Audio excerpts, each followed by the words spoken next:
Hello everyone, myself Rahul Eggari. Today we will be talking about the concept of immunity. So before going towards the concept of immunity, let us understand what is meant by immunity.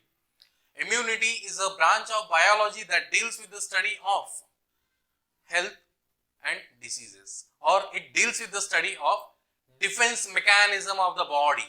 Okay, it deals with the study of defense mechanism of the body. In earlier class we have discussed about the types of diseases. Okay, what is meant by disease, types of diseases. Then we have also discussed about the health, what is health. Okay, so in this part we will be talking about the immunity. Okay, so we will be talking about the concept of immunity.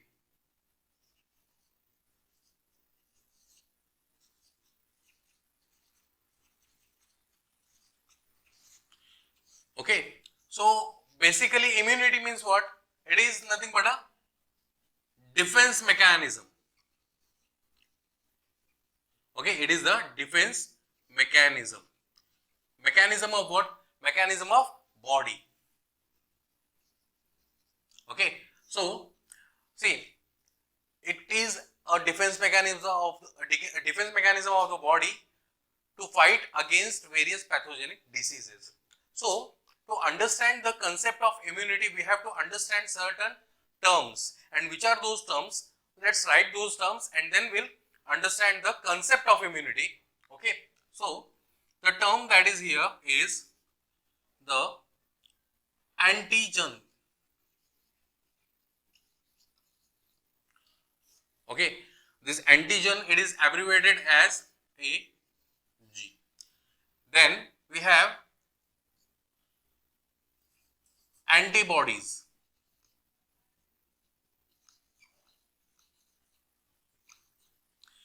Which are referred as AB. Then we have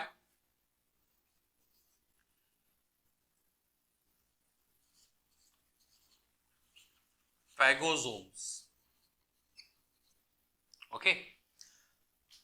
Then we have to understand lymphocytes. See here, these are the certain terms that we have to understand. On the basis of this understanding, we can understand the mechanism of the immunity or mechanism of defense system of our body. Okay. So what is antigen? Antigen generally refers to a proteinaceous substance. Okay. It refers to a proteinaceous substance which is capable of triggering the immune response.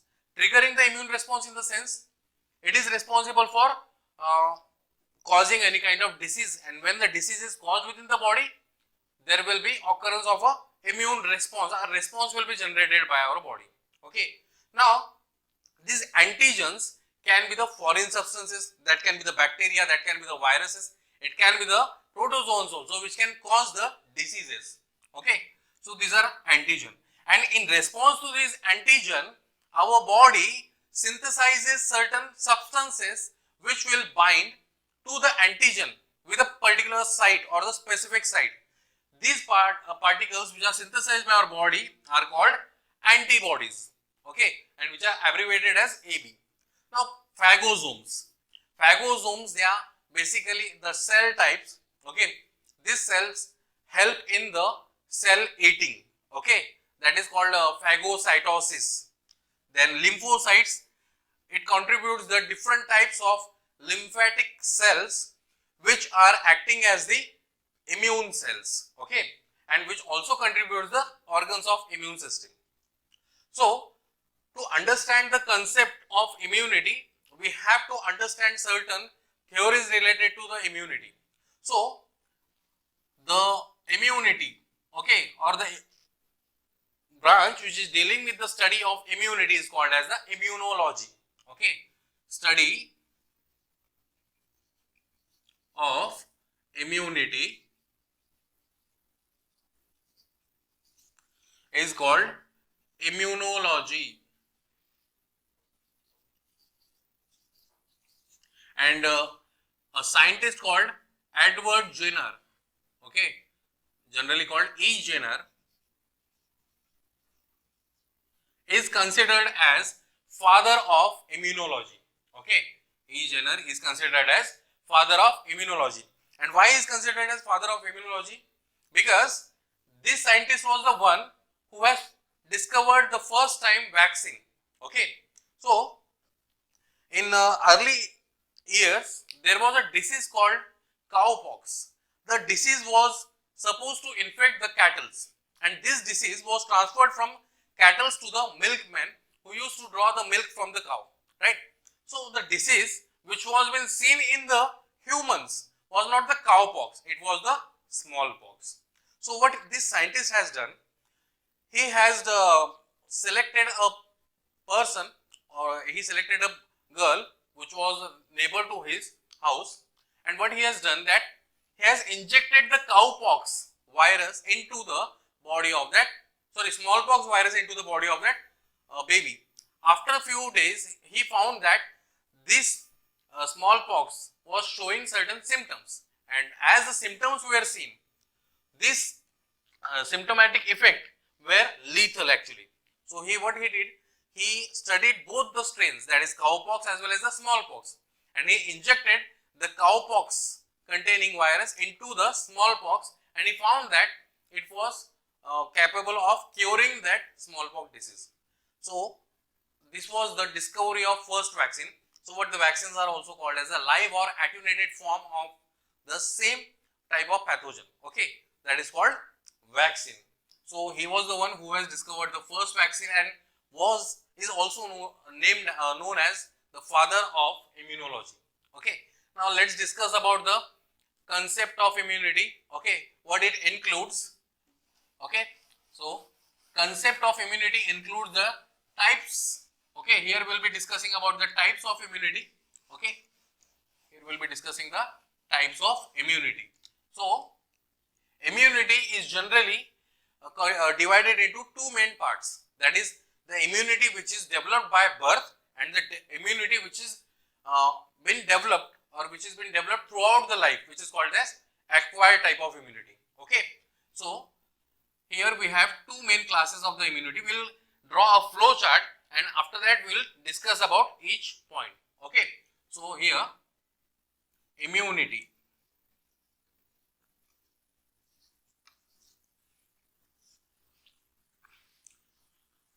It is divided into two parts, that is innate immunity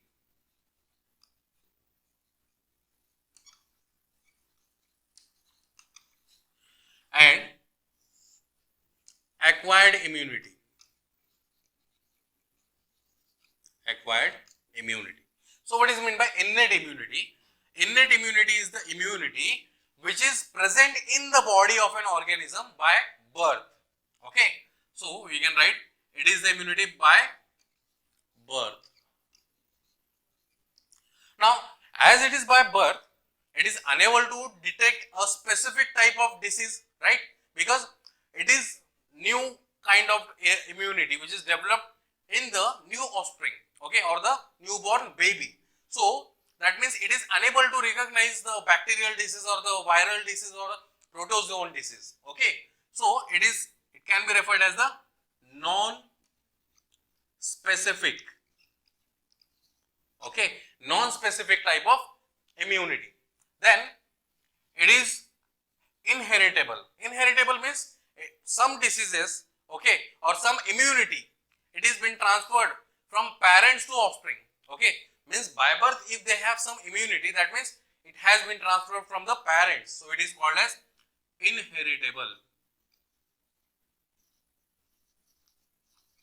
Okay, so this is about the innate immunity. Now innate immunity consists of certain components. These components can also be called as the barriers. Now what are these barriers? Let us see.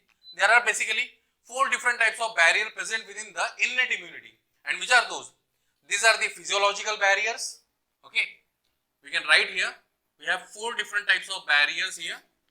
First, that is the anatomical barrier. Then we have the physiological barrier.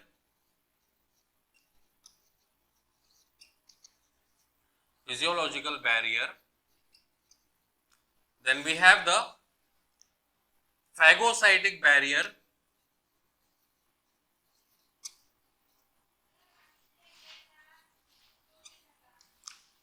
Then we have the finally inflammatory type of barrier. Okay. So here we have the 4 different types of barrier, that is called anatomical barrier. Okay, anatomical barrier means what? The barrier includes 2 components, that is skin and mucus. Now what is skin? We know that skin, it is surrounding our entire body. Okay, and entire body it is covered by skin, so it is protective, it provides us protection from the outer environmental conditions. Okay, so here skin, it is acting as an anatomical barrier because it does not allow the entry of pathogens directly within the body, right? If there were larger pores within the body, so there was a possibility of entry of the pathogen, but there is no entry of the pathogen. Okay, as some part of our skin is also surrounded by the hairs, so it does not allow the entry of the pathogens within the body. Another anatomical barrier includes here is the mucus. Now what is mucus generally? Mucus is a sticky substance which is capable of trapping the foreign substances. Now where it is present? It is present in the nasal chamber. Okay, in the nasal cavity it is present. It is also present in the what we say gut, that is again it is present in the intestine and other parts of the body wherever we find there is a lubricant present in the body. Okay, so it is a sticky substance generally. Mucus also been found on the surface of the skin also sometimes. So it is sticky substance, is that it does not allow the entry of pathogens directly within the body. So whenever we are breathing in a polluted area, the dust particles will enter through the nostril, but they are not getting inserted within the respiratory tract. Why? Because it is adsorbed, it is not absorbed, it is adsorbed on the surface of the mucus. Okay, so that is the anatomical barrier which prevents our body. So it is a type of innate immunity. The next physiological barrier, it includes lysozymes.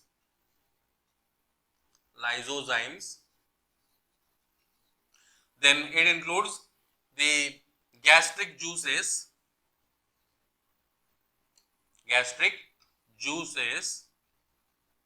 okay, etc. So these are the examples of the physiological barrier. Now even it includes the temperature, body temperature. So what are lysozymes? See, within our body we have glands, okay, and these glands are responsible for secretion of hormones, some are responsible for protein, okay, or some other fluids are also synthesized by the glands. Along with them, certain enzymes are synthesized which are lytic in nature. Lytic means they are responsible for showing the lysis. Lysis means breakdown. Okay, so lysozyme is derived from 2 words. Lyso means showing the lysis, that is also called breakdown, and zyme, that is enzyme. So generally within the saliva of our buccal cavity, there is a presence of the amylase that is responsible for breakdown of the food, okay, or the carbohydrates, and here the lysozyme interact with the bacteria which are been traveling along with the food. Now we are eating our hygiene, or we are maintaining our hygiene by eating the food which is prepared by our mothers in the home, but sometimes we also eat the junk food material, and this junk food material, whether it is been processed under hygienic conditions or not, depending upon that, bacteria, protozoans or viruses, they can enter through our mouth and they can cause the disease. But within the saliva there is a presence of enzyme which is responsible for killing these bacteria or microorganisms in the buccal cavity itself. Okay, if somehow some more bacteria are there that will be ingested, may cause certain diseases like stomach related disorders can be caused.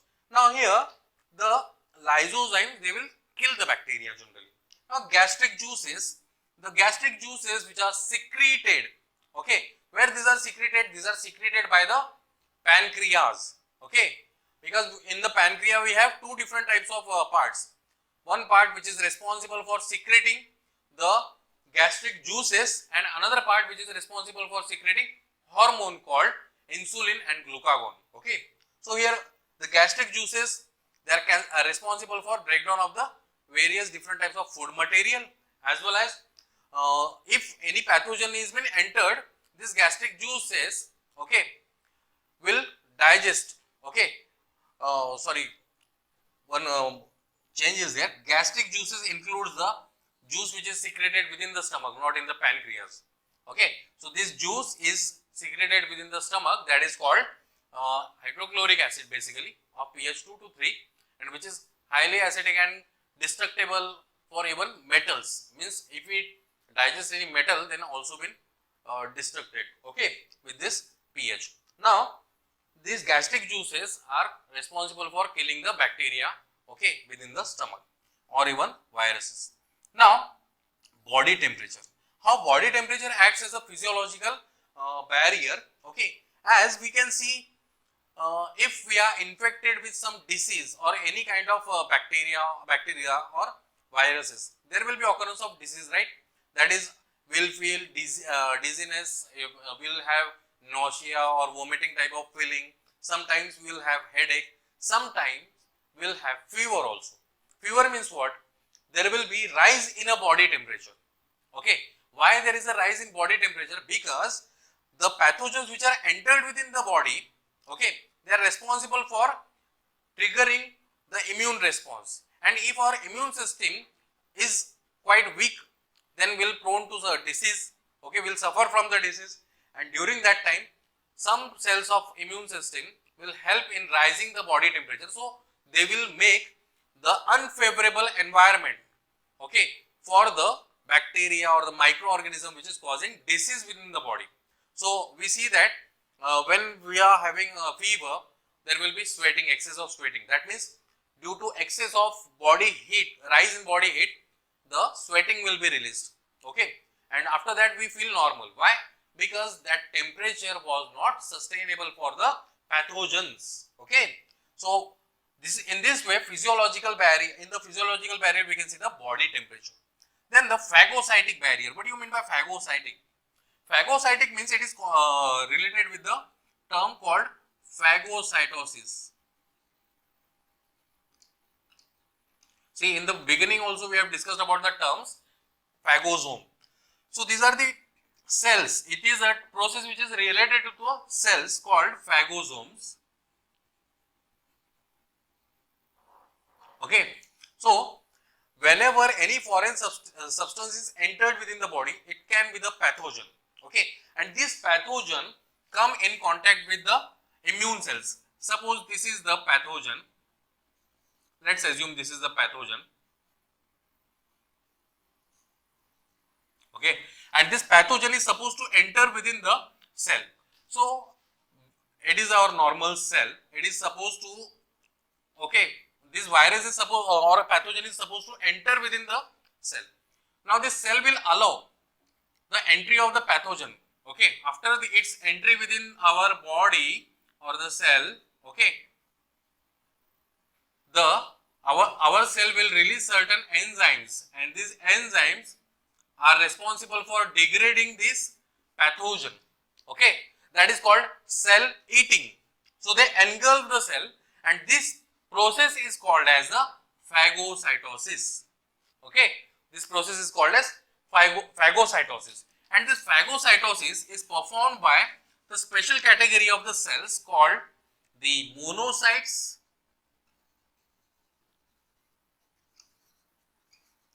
then macrophages, then apart from this we have also some other cells are also there. Okay, these are like lymphocytes are also there, or the, which we can call it the neutrophils, or they are also called NK cells, that is natural killer cells. So this is about the phagocytic type of barrier, and these barriers are present in the innate immunity. These are the part of innate immunity. Okay, now here the fourth one, that is the inflammatory barrier. See, the inflammation means what? It is like swelling.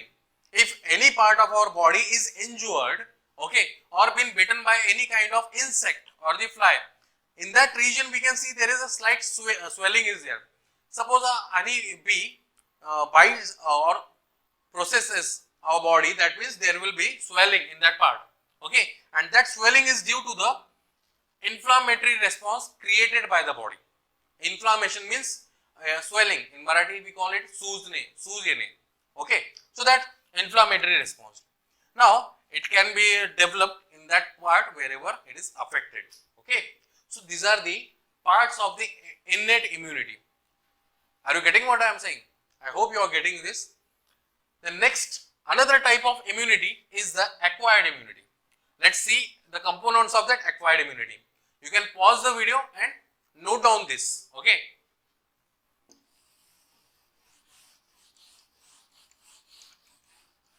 So here acquired immunity. See, acquired means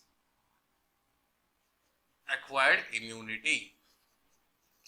So the acquired immunity means the immunity which is acquired by our body throughout the life, okay. So when it is acquired throughout the life, that means through the different phases of our life, we get prone to various diseases, right. Suppose we are suffering from common cold, and without taking any medicine, if we are capable of preventing our body by that disease, that means we are acquiring a kind of resistance, okay. Suppose some persons, they are adapted to survive in the cold regions, some are adapted to survive in the desert, okay. Some, if we talk about animals also, they are adapted to different diversities, okay, or biological diversities. That means how they are capable to survive, because their body has attained a kind of resistance in that condition, right. Now this condition can be called as the acquired immunity. Are you getting what I am saying? It is called acquired immunity. So we can write here acquired throughout life, okay, throughout the life of individual. Now if we talk about any disease, let's take an example of the measles. A person is suffering from measles, okay, is developing the antibodies, okay, of that measles, and further in future is capable of defending that disease by producing the same antibodies. That means it has developed the resistance. That means it is specific one, okay. Now that antibodies will act against that measles only. Suppose that particular individual has been suffering from common cold, which is generally caused by the rhinovirus and also caused by the coronavirus, okay. So this actually help us to retain our resistance power, okay. So it can be referred as the specific one. If we have the antibodies, which are specific to particular disease, okay, and such antibodies or such resistance can be called as the specific type of resistance, which is the acquired type, okay. Specific, it is the specific type of resistance, and it is non-heritable.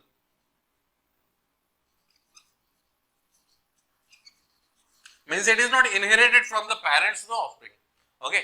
So it is not like the diseases which are transferred from the parents. It is non-inherited because we develop our immunity according to the surrounding, okay. So that is acquired immunity. Now what are the types of acquired immunity and what are the components of the acquired immunity? Basically acquired immunity can be categorized into two main types on the basis of its occurrence, okay. So there are two main types of acquired immunity, that is called the active acquired immunity and the passive acquired immunity. Active and passive, okay. So what is meant by active? Suppose our body, it is been suffering from any disease, okay. With that disease, our body will synthesize some antibodies, and these antibodies, Okay, they are responsible for providing the active acquired immunity. Means our body is been actively what we say, suffering with that particular disease. Okay, and during that our body is capable of generating the immune response against that disease. That is called active type of acquired immunity. Are you getting what I am saying? The next, passive immunity. What do you mean by passive immunity? The immunity that is being generated by certain vaccines, or it is also referred as the ready-made type of immunity. When we take a ready-made antibodies within the body to generate the immunity, that type of immunity can be referred as a passive one. Okay, I hope you are getting. The next, if we talk about the cells of acquired immunity, we have two different cells of acquired immunity. Let's talk about them.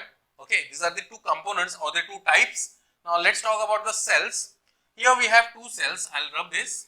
Okay, so there are basically two cells of the acquired immunity. One is called as the T cells and another one is called as the B cells. So what is T cells and what is B cells? T cells are also called as the T lymphocytes. These are also called as the T lymphocytes. And these are also called as the B lymphocytes. Now what comes in our mind, why they are T and B, why not A, B, C, D? Because T means it refers to a gland that is called thymus gland. See, most of the cells or the immune cells of our body are synthesized by the bone marrow. Okay, bone marrow which is present in the thigh bone generally. Okay, then this bone marrow undergoes a process called hematopoiesis. Okay, hematopoiesis means the process of formation of the blood cells from the progenitor cells or the hematopoietic stem cells is called as the hematopoiesis. And after that hematopoiesis, we see there will be formation of the blood cells, red blood cells, white blood cells and the platelets, right? So red blood cells, they have their specific function. They help in transportation of the gases as well as nutrients from the one part to another part of the body. Then apart from that, we have the platelets. These are also called as the thrombocytes, which are responsible for blood clotting. Apart from that, we have another type of cells. These are called WBC, or also called as the soldier cells of the body. Okay, and these soldier cells are also referred as leukocytes. There are different names: leukocyte, WBC, white blood cell, or the white blood corpuscles. Okay, or simply soldier cells. Why they are called soldier? Because they are providing the defense, right?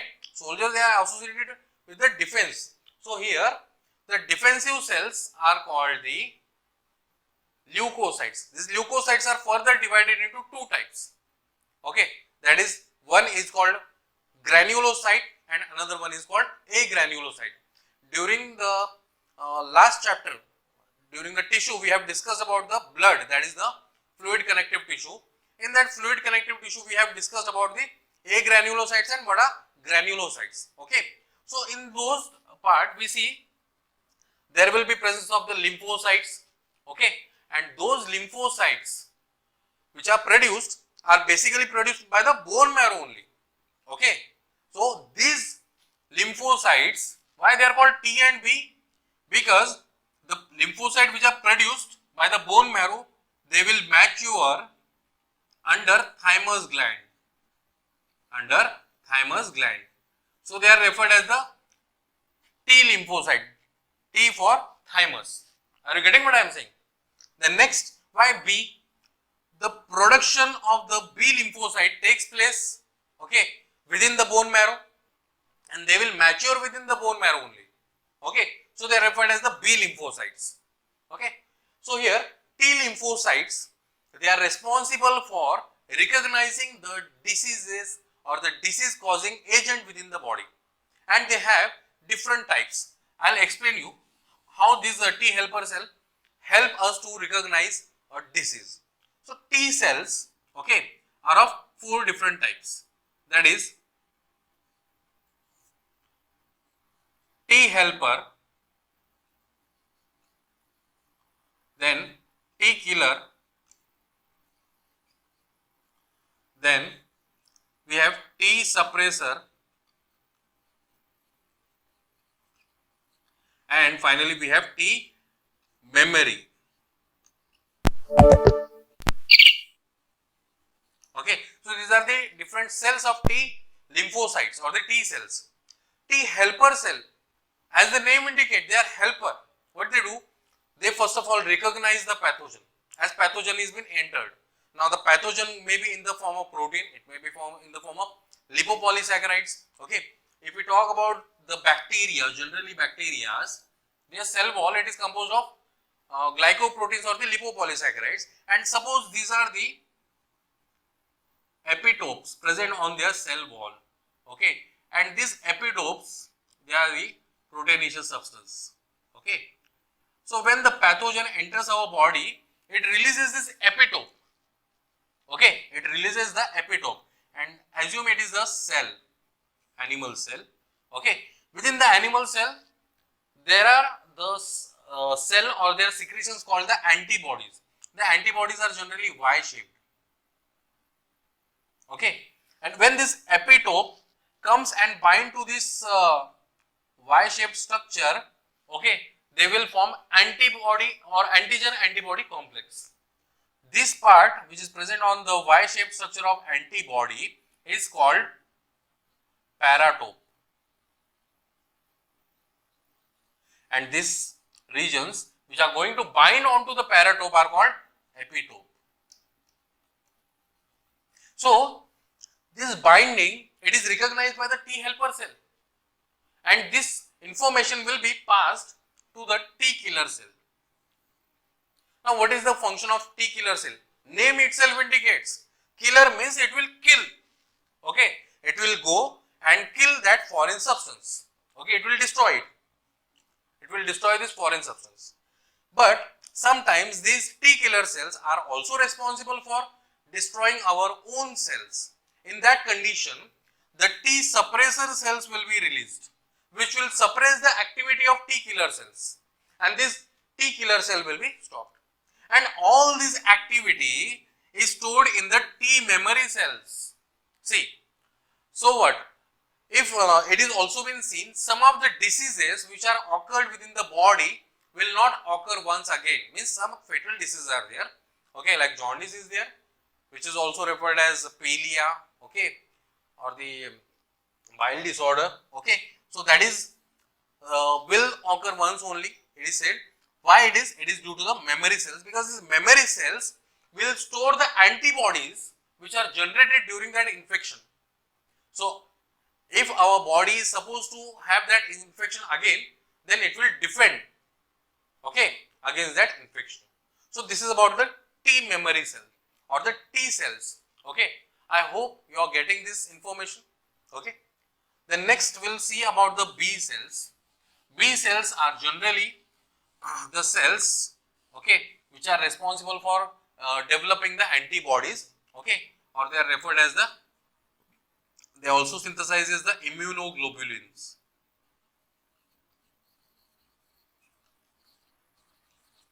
Generally these immunoglobulins are of 5 different types: IgA, IgE, IgD, IgM, IgG. Okay, so what is this IgG? Ig means immunoglobulin, like this. These are written as IgG, IgA. Okay, then IgM, IgD, IgE. So these immunoglobulins or the antibodies are responsible for defending our body by various different types of diseases. Some of these are also responsible for preventing our body by allergic conditions by releasing the antihistamines and the serotonin within the body. Okay, so this is about the concept of immunity, the types of immunity, that is innate, acquired, types of innate immunity includes the anatomical barrier, physiological barrier, then we have the phagocytic barrier, then we have the inflammatory barriers. In acquired immunity, we have two main types, that is the active immunity and the passive immunity. Okay. Then cells of immune system consist of T cells and the B cells. In the T cells, we have four different types: T helper, T killer, T suppressor, and T memory cells. Then in B cells, okay, we can also add two more types, that is the lymphocytes or the monocytes. Okay, they are generally responsible for providing the defense mechanism. Okay, I hope you might be understood this concept. Okay, related to this concept, some examples we will see in the next part. Thank you.